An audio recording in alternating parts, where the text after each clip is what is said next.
Welcome to The Explainer. Today, we're diving into Susan Lee's novel, Julia Song is Undateable. It's a book that asks a really powerful question about what it means to be successful, especially when you feel like you're too much for the world. Let's get into it. Okay, let's kick things off with this line from the book that just, wow. It perfectly captures that painful feeling, right? When the very things that make you big and bright and ambitious are used as a reason to tell you that you're somehow not enough. It's a paradox that so many of us can relate to.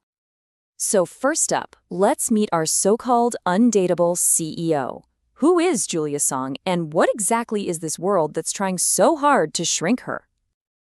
All right, so here's the lowdown. The book is a contemporary romance, but honestly, it's also a piece of really sharp cultural fiction. It's all about that clash between modern ambition and traditional expectations, especially for a Korean-American woman. And the core idea is this. You have a powerhouse CEO of a cosmetics company, but her family couldn't care less because she's not married yet. And this quote just lays it all out there. She's built a multi-million-dollar business, a literal empire, but to her family, it's all overshadowed by her relationship status. It's this wild idea of achievement invisibility, where your biggest professional wins are just completely unseen. And this is exactly what it feels like, isn't it? No matter how much you accomplish, you're still being measured by someone else's yardstick. For Julia, it doesn't matter how many business awards she racks up. The only milestone her family cares about is a wedding ring. Her incredible success is basically canceled out by this one missing piece. Okay, so what happens when your whole life is framed like that? You start to feel this intense pressure to make yourself smaller. Let's get into how Julia fights back against that pressure. And this is her battle cry. It's Julia drawing a line in the sand. She built her company by being bold, by being too much, and there's no way she's going to start dimming her own light now just to make other people more comfortable. It's her declaration of independence. And here's where the book gets really powerful. It flips the script entirely. What if being too much, too ambitious, too direct, too passionate isn't a character flaw? What if it's actually your most authentic source of power? The book is basically saying you are not a problem to be solved, you're a force to be reckoned with. This question is a huge turning point for Julia. It's the moment she realizes she doesn't have to follow the path that's been laid out for her.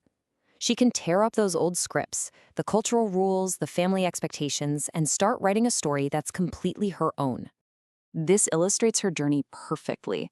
It's not about rejecting tradition entirely. It's about looking at the expectations placed on you and consciously choosing. You get to decide which values you want to honor and which scripts just don't fit your life anymore. That's where real fulfillment comes from. So, if Julia refuses to shrink, how does she find love? Well, the book's answer is pretty inspiring. She doesn't find someone who just tolerates her, she finds someone who amplifies her. Let's see how that works. And here comes Tae. He's the love interest, and he is a total breath of fresh air. He isn't intimidated by Julia's power. He's actually drawn to it. He doesn't see her as a project that needs fixing. He sees her as a person who's worthy of love exactly as she is right now.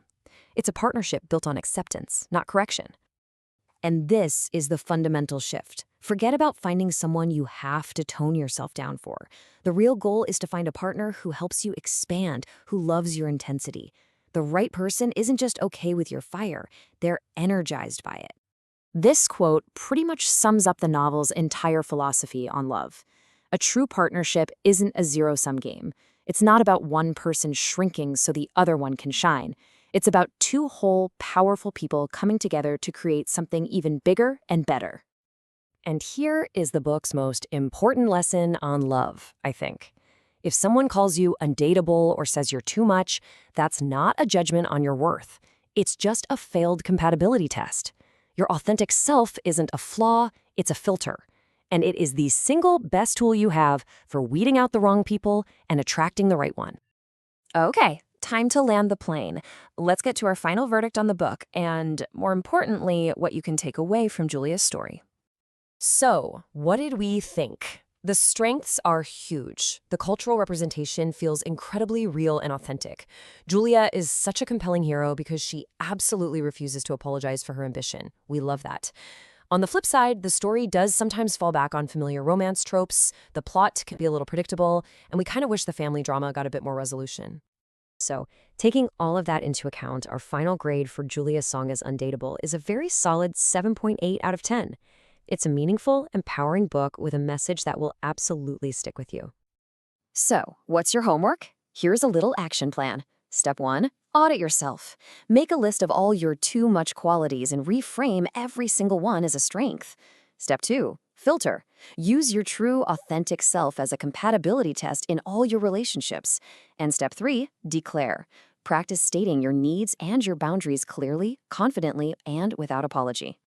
And if this story sounds like your kind of thing, we highly recommend Beach Read by Emily Henry, which also features ambitious characters finding their way in love. And of course, check out Soulmates for more of Susan Lee's fantastic writing. And that's our breakdown. If you enjoyed this explainer, it would mean the world to us if you'd follow, share, and subscribe for more deep dives into the big ideas from books and beyond. We'll leave you with one last thing to think about, inspired by Julia's journey. What is the too much quality in you that you've always been told to hide? What if that's actually your greatest asset, just waiting to be celebrated?